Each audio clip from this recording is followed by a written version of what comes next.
হাবিব আপনার উম্মতকে জানাইয়া দেন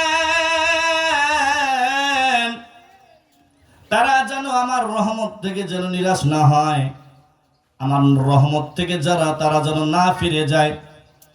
আমার বন্ধুগণ, আমরা নাম শুনেছি দায়াতুল কালবি। সে এক সময় কাফের ছিলেন, কিন্তু নবী করিম সাল্লাল্লাহু আলাইহি সাল্লামের কাছে মুসলমান হয়েছে। আমার বন্ধুগণ, একদিন রাস্তার ভিতরে কান্না করতেছে, জোরে জোরে কান্না করতেছে, হায় আমার মাপ কি হবে নাকি, আমার গুনাহ কি মাফ হবে নাকি জানি না, সৃষ্টিকর্তা কি আমাকে মাফ করবে নাকি আমি জানি না। সাহাবীরা খালি রাস্তা দিয়ে যাইতেছেন আর বলতেছেন, দায়াতুল কালবি কেন কান্না করো, কি হয়েছে? কয় আমি যে এমন একটা কাজ করেছি যেই কাজে আমার মাপের যোগ্য না, আমি মনে মাপ পাবো না, আমার কি হবে আমি তো জানি না। সাহাবীরা তাকে ধরে নিয়ে আল্লাহর নবীর দরবারে নিয়ে গেলেন। আল্লাহর নবীর দরবারে নিয়ে আল্লাহর নবীকে সাহাবীরা বলতেছেন, ইয়া রাসূলুল্লাহ, ইয়া হাবিবাল্লাহ, দায়াতুল কালবি এমন একটি কাজ করেছে বলে যেই কাজের জন্য আল্লাহ রাব্বুল আলামিন নাকি তাকে মাফ করবে না। ও আল্লাহর হাবিব, আমাদেরকে বলতেছে না, আপনি একটু জিজ্ঞাসা করেন না। আল্লাহর হাবিব দুজাহানের বাদশা তার দামুদিনা সালামে রাসূলুল্লাহ সাল্লাল্লাহু আলাইহি সাল্লাম বলতেছেন, এই দায়াতুল কালবি এমন কি গুনাহ করলা, এমন কি ভুল করলা যে ভুলের কারণে আল্লাহ রাব্বুল আলামিন তোমাকে মাফ করবে না, ক্ষমা করবে না?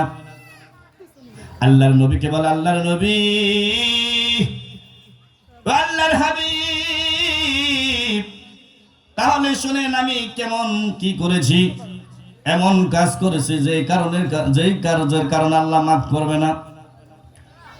বলতেছেন, আল্লাহর হাবিব, আমি একদিন সিরিয়ায়, যখন আমার বাসা থেকে আমি সিরিয়ায় আমি রওনা দেই ব্যবসার উদ্দেশ্যে, আমার বিবিকে বলে, বিবি, তোমার গর্ভে যে সন্তানটি আছে, এই সন্তানটি যদি কন্যা সন্তান হয় জীবিত দাফন করে ফেলবা, আর যদি ছেলে সন্তান হয় তাহলে তাকে তুমি সোনার পাত্রের ভিতর রাখিয়া সুন্দর মতন লালন পালন করবা, যত টাকা পয়সা দরকার পড়ে তার পিছনে খরচ করবা, সমস্যা নাই। বিবি বারবার বলতেছি, সাবধান,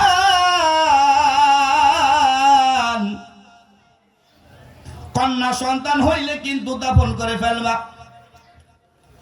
7-8 বছরের জন্য চলে গেল ব্যবসার উদ্দেশ্যে দায়াতুল কালবি। আল্লাহর নবী, আমি 7 বছর পরে, 8 বছর পরে আমি আবার বাড়িতে যখন নাকি চলে আসলাম, আমার বিবি দূরে থেকে একটি কন্যা সন্তানকে বলতেছে, ওই যে তোমার বাবা দেখা যায়, ওই তোমার বাবাকে যায় জড়াইয়া ধরো।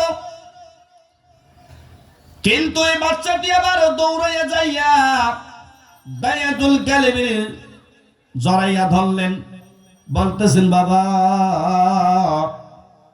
এতদিন পরে তুমি আসছো, বাবা গো, তোমার এই 8 বছর ধরে দেখি নাই।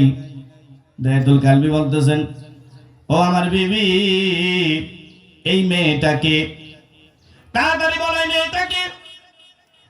ভয় বলতেছেন, প্রাণের স্বামী, আপনি তো আমাকে বলেছেন যদি ছেলে হয় তাহলে তাকে মানুষের মতন মানুষ করে দে। আল্লাহ, ও আমার স্বামী, আর যদি কন্যা সন্তান হয় জীবিত দাফন করবার। স্বামী গো, আমি পারি নাই, এত সুন্দর একটি কন্যা সন্তান হইছে, পূর্ণিমার চাঁদের মতন দেখতে, আমি পারি নাই। আমি তো মা কখনো সন্তানকে মারতে পারে না। দায়াতুল কালবি আর কিছু বললেন না। বেশ কয়েকদিন হয়ে গেল, 3 দিন 4 দিন হয়ে গেল। দায়াতুল কালবির মায়া পড়ে গেলেন, মেয়ের প্রতি দুর্বল হয়ে গেলেন। ধীরে ধীরে তাকে মেনে নিলেন। দায়াতুল কালবি এইবার কন্যা সন্তানকে নিয়ে বাজারে যায়। রাস্তাঘাটে যখন নাকি যায়, যাওয়ার পরে কাফেরের দলেরা বলে, মুশরিকের দলেরা বলে, দায়াতুল কালবি রে কি কাজ করলি, কি কাজ করলি, সমাজে কেমনে মুখ দেখাবি, মেয়ে হইছে কলঙ্ক।